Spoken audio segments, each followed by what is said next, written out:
My hot take is with the other side not having a big arm. Jaden Daniels does, but I think that he's going to throw for under 150 yards again.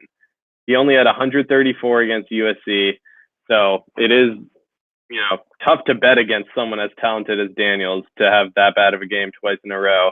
But I think it is more of a credit to Cal's defense if this were to happen, because if it were to happen, the defensive line, like we said earlier, has to play very well. It might not happen because they've been in quarantine and can't practice, and the secondary can only cover for so long. But I believe with these less experienced receivers, with this new system, if the defense, I'm not saying has to get sacks. This line does not have to get sacks, but if they can force Jaden Daniels out of the pocket and make him attempt those tough throws on the run, I think that's when they're going to get into trouble. They just need to flush him out of the pocket and force him to try to just make mistakes, because the secondary is going to be able to pounce on the ball. They're going to try to get some turnovers, and those can change the game. Those can really change the game.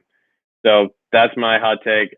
It's really hard. It really is hard to bet against Jaden Daniels because I love him as a player, but this Cal secondary is extremely talented. My real hot take is that this game won't happen and this is all a waste of time, but we're not going to go there. Give us something else. So I'm going to stay on the track of what will it take for Cal to win this game.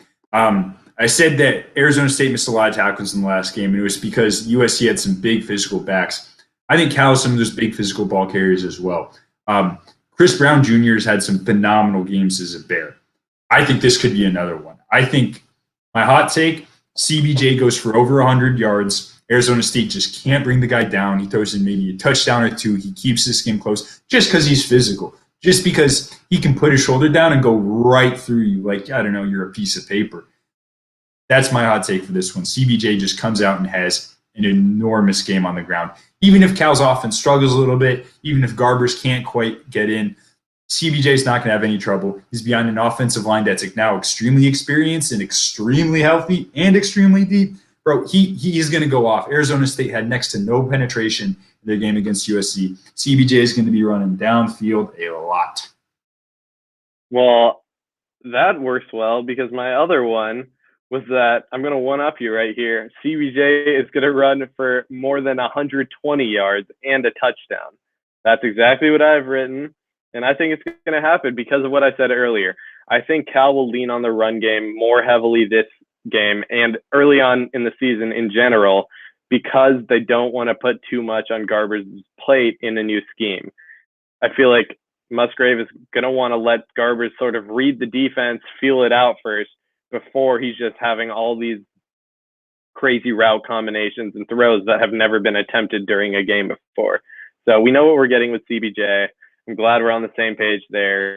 Hopefully we're both right. Final thing on the agenda, score prediction. Who do you have?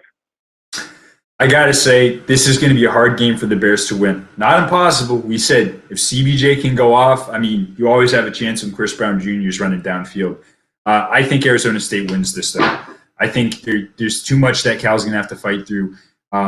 This is a tough situation. There's always opportunities to roll back into it and get down there and win games, but I think Arizona State rushes for over 200 yards and wins this game 24-20. Extremely close, extremely low scoring. It's going to look a lot like last year, I think, but I think Arizona State wins this game. I will say that prediction does have a flip side. Every prediction has a hot take on the flip. This is my pet rock. We're going to flip it. There's a flip side to this, and that is if Cal does win this game, I think the Bears go undefeated for the rest of the season for as many games as they play. Wow. I've been saying it since we started doing this show, since we looked ahead at this season, since we got this schedule. This is Cal's most difficult game. I know a lot of people are going to say Oregon. I know a lot of people are going to look at that talented Ducks team and say something different. But here's the thing. That's going to be in Memorial Stadium. Cal's going to have plenty of time to tune up and get their offense just right. This is a different ballgame. You're on the road. You're coming off of COVID. I don't want to call it an outbreak. You're coming off a positive COVID test within your program. And it's your opening game of the season with an entirely new offensive scheme. This is as hard as it gets. And if Cal can win this, Cal can win any game on its schedule.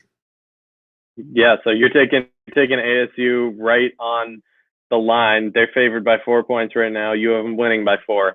I'm going to have a very similar prediction, but the flip side. Cal 27-23.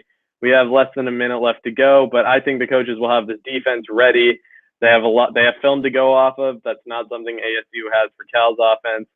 The Cal offense might not be super efficient, but I think they'll do enough to win. They have all the returning players. The chemistry should be decent. If the defense can get a turnover or two and give the offense some good field position, Cal should be in good shape.